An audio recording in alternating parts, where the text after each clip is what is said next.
Hello दोस्तों, स्वागत है आप सभी का आज के हमारे इस नए वीडियो में। तो दोस्तों, भारत में अगर कार की बात की जाए और मारुति सुजुकी का नाम ना लिया जाए, ऐसा कभी हो सकता है क्या? भारत की किसी भी आम आदमी से अगर आप पूछते हैं कि उनका फेवरेट या भरोसेमंद कार ब्रांड कौन सा है, तो ज्यादातर लोग मारुति सुजुकी का ही नाम लेंगे, जो शहरों की सड़कों से लेकर गाँव की गलियों तक देखने को मिल जाती है। और शायद आप लोग भी ऐसी कारों को हर रोज देखते ही होंगे।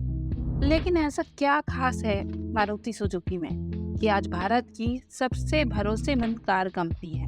आप सभी ने थ्री इडियट फिल्म का वो सीन तो जरूर देखा होगा, जिसमें राजू की माँ कहती है कि लड़के वाले दहेज में मारुति 800 मांग रहे हैं। तो फिर यही से हम इस कार की लोकप्रियता का अंदाजा लगा सकते हैं। आइए जानते हैं इस कार कंपनी का पूरा सफर। आंकड़ों की माने तो कहा जाता है कि भारत में अगर 2 कार बिकती है तो उसमें से एक मारुति की होती है। लेकिन क्या खास है मारुति की कारों में? हर भारतीय एक जमाने में मारुति 800 का सपना देखा करता था। मारुति को सक्सेसफुल बनाने के पीछे उनका विजन है जो उनके काम आया। उनका सपना था कि भारत में ऐसी कार कंपनी हो जिसकी कार एक मध्यम वर्ग के भारतीय भी अफोर्ड कर सकते हैं। आइए जानते हैं कि शुरुआत से जब दुनिया में इंडस्ट्रियल रिवॉल्यूशन शुरू हुआ तो सबसे ज्यादा जरूरत पड़ी व्हीकल्स की, जिसके जरिए लोग अपना सामान ढोकर एक जगह से दूसरी जगह ले जा सके।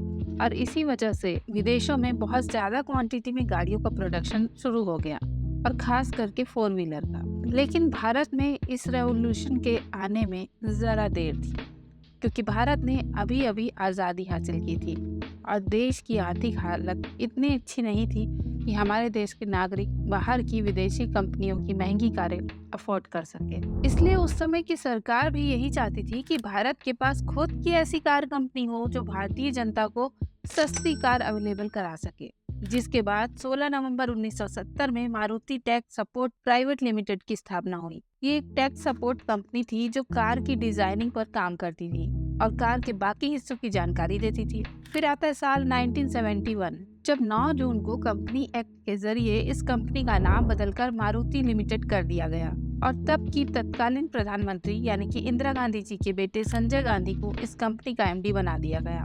इंदिरा गांधी चाहती थी कि भारत में जो भी कार लॉन्च हो वो भारतीय कंपनी हो और ऐसी कार बनाए जो हर भारतीय के बजट में हो। साथ ही साथ वो ये भी चाहती थी कि इसमें किसी भी बाहरी कंपनी का कोई भी इंटरफेरेंस ना हो।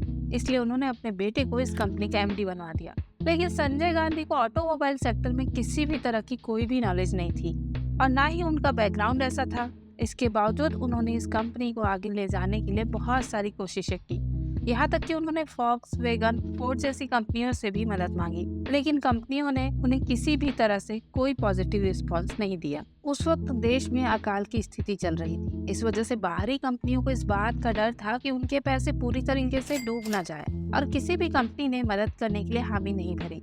धीरे धीरे चुनाव का समय पास आता गया और संजय गांधी चुनाव की वजह से राजनीति में ज्यादा ध्यान देने लगे, और इस बात का एहसास मारुति लिमिटेड की मैनेजमेंट को भी हो गया था। लेकिन संजय गांधी को उनके पद से हटाने की हिम्मत किसी में नहीं थी, इसलिए कुछ कर नहीं पा रहे थे। जिसके बाद साल 1977 में जनता पार्टी की सरकार केंद्र में आ गई और मारुति लिमिटेड कंपनी पूरी तरीके से क्लोज हो गई। एक वक्त को तो मैनेजमेंट के लोगों को यही लगा कि ये सपना यही धरा का धरा रह जाएगा और वो आगे सपने को पूरा नहीं कर पाएंगे।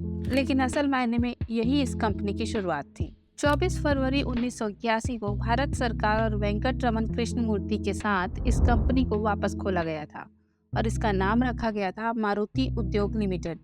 इसके बाद कंपनी ने 2 अक्टूबर 1982 में जापानी कंपनी सुजुकी के साथ एक जॉइंट वेंचर साइन किया, जिसकी एग्रीमेंट के मुताबिक जापान से लगभग 40,000 गाड़ियां भारत में इंपोर्ट की जानी थी। फिर क्या था, यहाँ से मारुति ने आगे बढ़ने का रास्ता शुरू किया।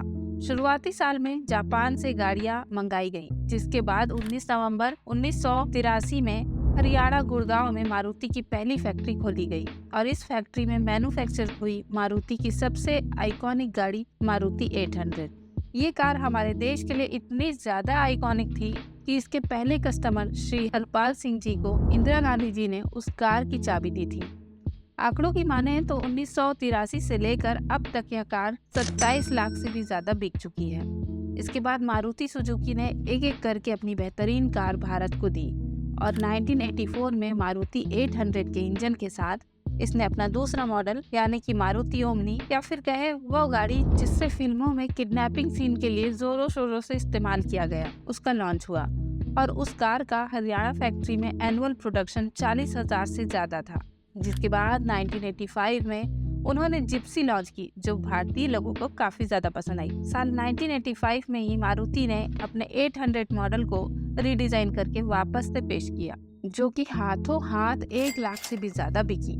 और इन तीनों कारों के जरिए मारुति मार्केट डोमिनेटर बन गया। अब भारत के पूरे बाजार पर मारुति का कब्जा था।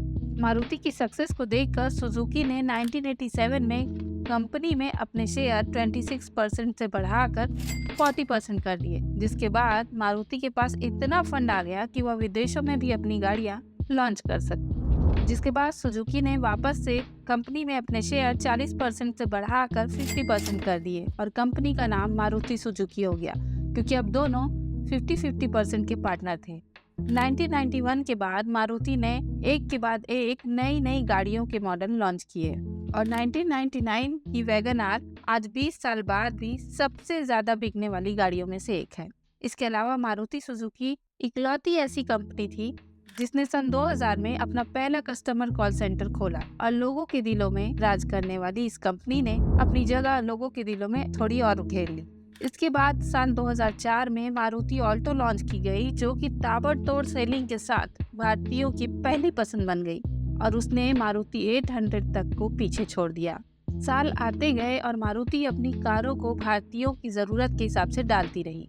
इसके बाद साल 2005 में उन्होंने अपनी hatchback car Maruti Swift launch की, जिसने अपनी हाईएस्ट सेलिंग के सारे रिकॉर्ड तोड़ दिए। 2008 में स्विफ्ट डिजायर, 2010 में ऑल्टो 10 और मारुति इको से कंपनी ने लगभग 1 करोड़ से भी ज्यादा कार बेची। लेकिन 2010 का समय मारुति के लिए थोड़ा सा बुरा था। 18 जुलाई 2010 को फैक्ट्री में मैनेजमेंट और एम्प्लॉयज के बीच थोड़ी झड़प हो गई, जिस वजह से ये फैक्ट्री में आग लग गई और मारुति का बहुत बड़ा नुकसान हुआ। 20 जुलाई को फैक्ट्री बंद कर दी गई और जब तक फैक्ट्री बंद रही तब तक हर दिन कंपनी को लगभग 75 करोड़ रुपए का नुकसान हुआ। लेकिन 2012 में 21 अगस्त को वापस इस फैक्ट्री को खोल दिया गया। मारुति सुजुकी अपनी बेहतरीन क्वालिटी और बेहतरीन कारों के साथ हर भारतीय के दिल, घर और कैब कंपनियों पर राज कर रही है। तो दोस्तों, ये थी मारुति की पूरी कहानी। आपकी पसंदीदा कार कौन सी है, हमें कमेंट करके जरूर बताइए। अगर आपको हमारी आज की वीडियो पसंद आई हो तो प्लीज़ इसको लाइक और शेयर ज़रूर कीजिए और साथ ही साथ हमारे चैनल को सब्सक्राइब भी कीजिए।